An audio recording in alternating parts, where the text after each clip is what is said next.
Laban യാക്കോബിൻ്റെയും ലേയായുടെയും 2 പരിചാരികമാരുടെയും കൂടാരങ്ങളിൽ പരിശോധിച്ചു. അവ അവിടെയെങ്ങും കണ്ടില്ല. ലേയായുടെ കൂടാരത്തിൽ നിന്ന് പുറത്ത് കടന്ന് അവൻ റാഹേലിൻ്റെ കൂടാരത്തിലേക്ക് ചെന്നു. റാഹേൽ വിഗ്രഹങ്ങളെടുത്ത് ഒരു ഒട്ടകഭാണ്ഡത്തിലൊളിപ്പിച്ച് അതിന്മേൽ കയറിയിരുന്നു. കൂടാരത്തിലെല്ലാം തിരഞ്ഞിട്ടും അവൻ ഒന്നും കണ്ടെത്തിയില്ല. റാഹേൽ പിതാവിനോട് പറഞ്ഞു, അങ്ങയുടെ മുൻപിൽ എനിക്ക് എഴുന്നേൽക്കാൻ കഴിയാത്തതിനാൽ അങ്ങ് കോപിക്കരുതേ. എനിക്കിപ്പോൾ മാസമുറയാണ്. അവൻ തിരഞ്ഞെങ്കിലും വിഗ്രഹങ്ങൾ കണ്ടെത്തിയില്ല.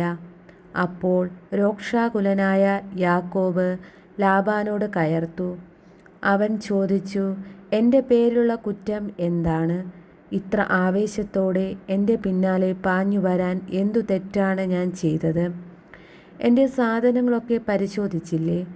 അങ്ങയുടെ വീട്ടുവകകളിൽ എന്താണ് അതിൽ കണ്ടെത്തിയത്?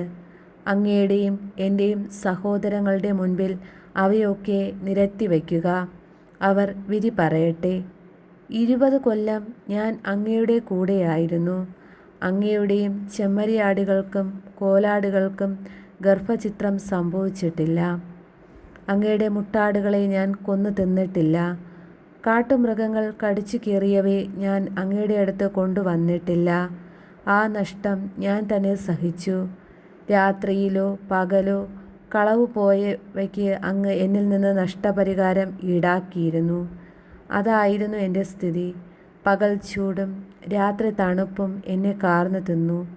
ഉറക്കം എൻ്റെ കണ്ണുകളിൽ നിന്ന് ഓടിയകന്നു. 20 കൊല്ലം ഞാൻ അങ്ങയുടെ വീട്ടിലായിരുന്നു.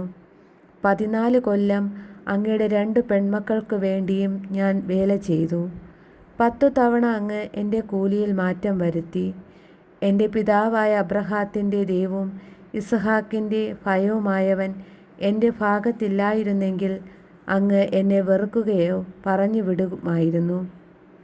എൻ്റെ കഷ്ടപ്പാടും ദേഹാധ്വാനം ദൈവം കണ്ടു. അതുകൊണ്ടാണ് കഴിഞ്ഞ രാത്രി അവിടുന്ന് അങ്ങയെ ശകാരിച്ചത്. ലാബാനുമായി ഉടമ്പടി. ലാബാൻ യാക്കോബിനോട് പറഞ്ഞു, ഈ പെൺമക്കൾ എൻ്റെ പുത്രിമാരാണ്. ഈ കുട്ടികൾ എൻ്റെ കുട്ടികളും. ഈ ആട്ടിൻകൂട്ടവും എൻ്റെ തന്നെ.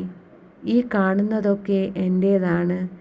എൻ്റെ ഈ പെൺമക്കൾക്കും അവർക്കുണ്ടായ കുട്ടികൾക്കും വേണ്ടി എന്താണ് എനിക്കിന്ന് ചെയ്യാൻ കഴിയുക?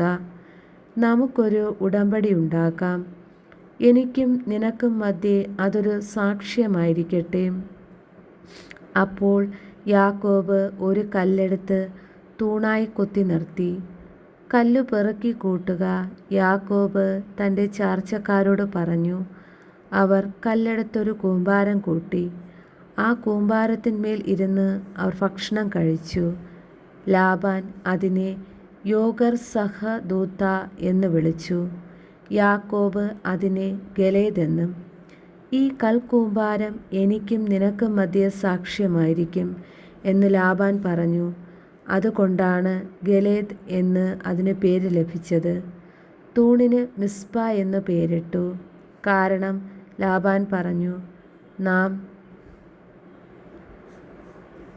പരസ്പരം പിരിഞ്ഞിരിക്കുമ്പോൾ കർത്താവ് എനിക്കും നിനക്കും മധ്യേ കാവലായിരിക്കട്ടെ. എൻ്റെ പുത്രിമാരോട് നീ അപമര്യാദയായി പെരുമാറുകയോ എൻ്റെ പുത്രിമാർക്ക് പുറമേ നീ ഭാര്യമാരെ സ്വീകരിക്കുകയോ ചെയ്താൽ ആരും നമ്മുടെ കൂടെയില്ലെങ്കിലും ദൈവം നമ്മുടെ മധ്യേ സാക്ഷിയാണെന്ന് ഓർക്കുക. ലാബാൻ യാക്കോബിനോട് പറഞ്ഞു, എനിക്കും നിനക്കും മധ്യേ ഞാൻ ഉയർത്തിയിരിക്കുന്ന ഈ തൂണും കൽക്കൂമ്പാരവും കാണുക.